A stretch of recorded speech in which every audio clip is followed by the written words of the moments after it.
योगारूढस्य दोच्यते उद्धरेदात्मनात्मानं नात्मानमवसादयेत् आत्मैव ह्यात्मनो बन्धुः आत्मैव रिपुरात्मनः बन्धुरात्मात्मनस्तस्य येनात्मैवात्मना जितः अनात्मनस्तु शत्रुत्वे वर्तेतात्मैव शत्रुवत् जितात्मनः प्रशान्तस्य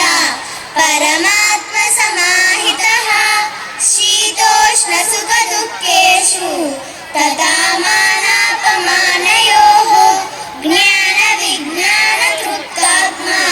कूटस्थो विजितेन्द्रियः युक्त इत्युच्यते योगी समलोष्टाश्मकाञ्चनः सुहृन्मित्रार्युदासीना मध्यस्थद्वेषबन्धुषु